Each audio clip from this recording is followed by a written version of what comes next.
আওয়ামী লীগ, জাতীয় পার্টি, ইসলামী আন্দোলন, খেলাফত সহ অসংখ্য জালের মাধ্যমে চারদিক থেকে বিএনপির জন্য ফাঁদ পেতে রেখেছে জামায়াত। বিএনপি যেখানে তারেক রহমান জোয়ারে নির্বাচনী বৈতরণী পার হওয়ার স্বপ্ন দেখছে, জামায়াত সেখানে ইঞ্জিনিয়ারিংয়ের সুনিপুণ কৌশলে বিএনপিকে নির্বাচনে পরাজিত করার অঙ্ক কষছে। আজকে আমরা অঙ্ক করে দেখাতে চাই এই সমঝোতায় জামায়াত এবং আওয়ামী লীগ একে অপরের জন্য কতগুলো আসন বরাদ্দ রাখতে পারে। আপনি হয়তো অবাক হচ্ছেন, নির্বাচনে না এসে আওয়ামী লীগ কি করে আসন পাবে? অপেক্ষা করুন। বিএনপি যেন ক্ষমতায় আসতে না পারে এই ব্যাপারে জামায়াত এবং আওয়ামী লীগের মধ্যে কোনো মতবিরোধ নেই। রাজনৈতিক মঞ্চে যেমন শেষ কথা বলে কিছু নেই, তেমনি রাজনীতির মাঠে শত্রুর শত্রু বন্ধু এই সূত্রটিও বহুল প্রচলিত। গতকাল আমরা বলেছিলাম, নির্বাচন নিয়ে তলে তলে জামায়াত ও আওয়ামী লীগের মধ্যে এক ধরনের সমঝোতা হয়েছে, যেটা নিয়ে গুঞ্জন আছে। আজকে আমরা অঙ্ক করে দেখাতে চাই এই সমঝোতায় জামায়াত এবং আওয়ামী লীগ একে অপরের জন্য কতগুলো আসন বরাদ্দ রাখতে পারে। আপনি হয়তো অবাক হচ্ছেন, নির্বাচনে না এসে আওয়ামী লীগ কি করে আসন পাবে? অপেক্ষা করুন। দলীয় প্রতীক নিয়ে জামায়াতের সর্বশেষ নির্বাচন 2008 সালের 29শে ডিসেম্বর। এরপর গত 17 বছরে আর কখনো নিজেদের প্রতীক নিয়ে নির্বাচনে অংশ নিতে পারেনি দলটি। 2018 সালে বিএনপি সহ সব রাজনৈতিক দল নির্বাচনে গেলেও নিবন্ধন বাতিল থাকায় জামায়াত সেই নির্বাচনে অংশ নিতে পারেনি। কিন্তু সেই নির্বাচনেও জামায়াতের প্রায় 30 জন প্রার্থী অংশ নেন বিএনপির ধানের শীষ প্রতীক নিয়ে। জামায়াতের বর্তমান আমির ডাক্তার শফিকুর রহমান সেই নির্বাচনে ঢাকা 15 আসনে, সেক্রেটারি জেনারেল মিয়া গোলাম পরোয়ার খুলনা 5 আসন থেকে নির্বাচনে অংশ নিয়েছিলেন। নির্বাচন কমিশনে নিবন্ধন না থাকলেও যে প্রক্রিয়ায় জামায়াত নির্বাচনে অংশ নিয়েছিল, সেই একই প্রক্রিয়ায় এবার নির্বাচনে অংশ নেবে আওয়ামী লীগ, সেই গুঞ্জন আছে। সেক্ষেত্রে তাদের নির্বাচনী প্রতীক হতে পারে জাতীয় পার্টির লাঙ্গল। এমন আলোচনাও আছে, আওয়ামী লীগকে নির্বাচনে আনার পেছনে জামায়াতের নির্বাচনে জয়লাভের জটিল সরল অঙ্ক আছে। ফিরে যাই 2008 সালের নির্বাচনে। সেই নির্বাচনে 39টি আসনে প্রার্থী দিয়ে মাত্র 2টি আসনে জয়লাভ করে জামায়াত। বাকি 37টি আসনের মধ্যে 20টি আসনে জামায়াত খুব সামান্য ব্যবধানে পরাজিত হয়। অনেকগুলো আসনে ভোটের ব্যবধান ছিল 5,000-এর কম। বাকি 17টির মধ্যে 9 আসনে ভালো ভোট পায় জামায়াত। মাত্র 7টি আসনে জামায়াতের ভোট ছিল 50,000-এর কম। বাকি 1টি আসনে জামায়াত বিএনপি প্রার্থীকে সমর্থন দিয়ে নির্বাচন থেকে সরে আসে, যদিও ব্যালট পেপারে তার নাম ছিল। যদি এর আগের 1991 এবং 2001 সালের নির্বাচনের তুলনা করি, তাহলেও একই চিত্র পাওয়া যায়। 1991 সালে জামায়াত 18টি এবং 2001 সালে 17টি আসনে জয়লাভ করে, অর্থাৎ মোটামুটি 20 থেকে 25টি আসনে জামায়াত সবসময় জয়লাভের মতো অবস্থায় থাকে, এটা নিশ্চিতভাবে বলা যায়। 2008 সালের বাকি যে 20টি আসনে জামায়াত সামান্য ব্যবধানে হেরেছিল অথবা 50,000-এর মতো ভোট পেয়েছিল, এইবার সেসব আসনে জামায়াতের হারের আশঙ্কা কম, কারণ এসব আসনে মূলত আওয়ামী লীগের কাছেই হেরেছিল দলটি।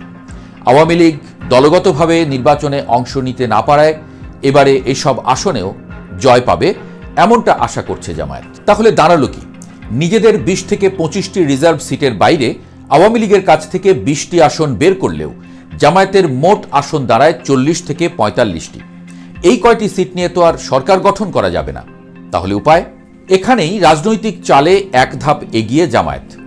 নির্বাচন কমিশনের ভোটার তালিকা সংশোধনের সুযোগ নিয়ে প্রায় 30টি দুর্বল আসনে নিজেদের ভোট ব্যাংক সরিয়ে এনেছে জামায়াত। যেমন 2018 সালে ঢাকা 15 আসনে নির্বাচন করে জামায়াতের আমির ডাক্তার শফিকুর রহমান পান প্রায় 40,000 ভোট। এবারে সারা ঢাকা থেকে জামায়াত নাকি তাদের নেতাকর্মী সমর্থকদের এই আসনে সরিয়ে এনেছে।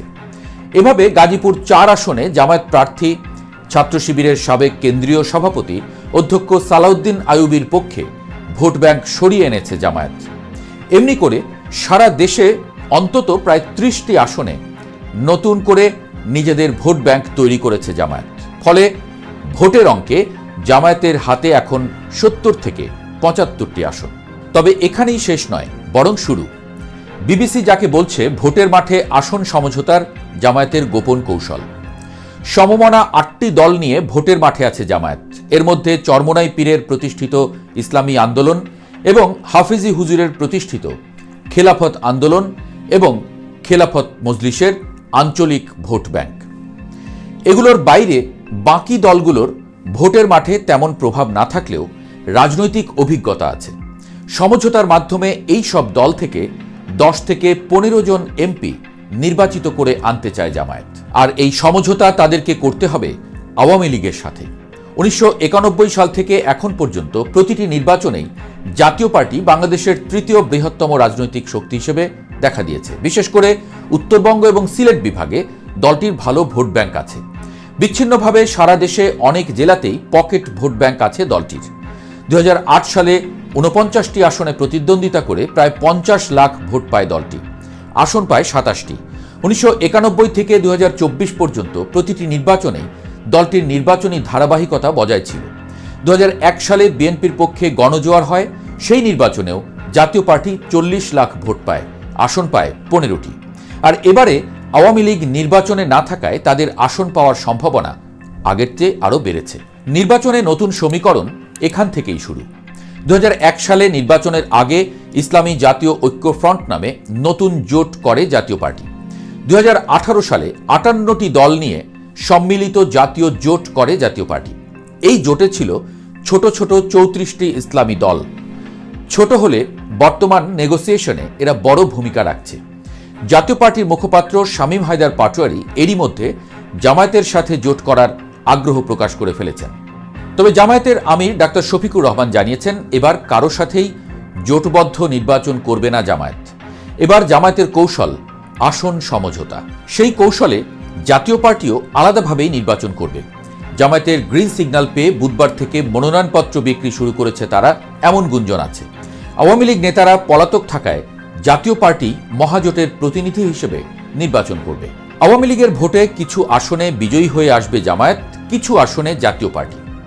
নিজেদের 30 আসনের সঙ্গে আওয়ামী লীগেরও 20 থেকে 30টি আসন নিজেদের ঝুলিতে ভরতে চায় জাতীয় পার্টি। সব মিলিয়ে 50 থেকে 60টি আসন নিয়ে সংসদে যেতে চায় দলটি। অর্থাৎ সব মিলিয়ে 140 থেকে 160টি আসনে জয় পেতে চায় জামায়াত, জাতীয় পার্টি এবং তাদের সমমনা দলগুলো।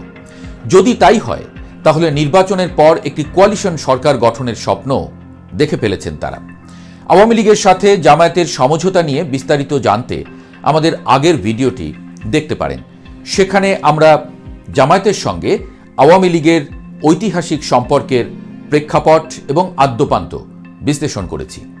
আমরা দেখিয়েছি জামায়াত আওয়ামী লীগ ঐক্যের এক দফা প্র্যাকটিসও এরই মধ্যে হয়ে গেছে ডাকসু সহ বিশ্ববিদ্যালয়গুলোর ছাত্র সংসদ নির্বাচনে। বিএনপিকে ঠেকাতে ছাত্রলীগের ভোট পড়েছে ছাত্র শিবিরের বাক্সে, এমন অভিযোগ আছে। অন্যদিকে জেলা উপজেলা পর্যায়ে আওয়ামী লীগের কর্মী সমর্থকদের নিরাপদ আশ্রয় এবং অভয় দিচ্ছে জামায়াত। বিশেষ করে হিন্দু অধ্যুষিত এলাকায় জামায়াত নিজেদের অবস্থান শক্তিশালী করে হিন্দু ভোটারদের নিরাপত্তা নিশ্চিত করার চেষ্টা করছে। আওয়ামী লীগ, জাতীয় পার্টি, ইসলামী আন্দোলন, খেলাফত সহ অসংখ্য জালের মাধ্যমে চারদিক থেকে বিএনপির জন্য ফাঁদ পেতে রেখেছে জামায়াত। বিএনপি যেখানে তারেক রহমান জোয়ারে নির্বাচনী বৈতরণী পার হওয়ার স্বপ্ন দেখছে, জামায়াত সেখানে ইঞ্জিনিয়ারিংয়ের সুনিপুণ কৌশলে বিএনপিকে নির্বাচনে পরাজিত করার অঙ্ক কষছে।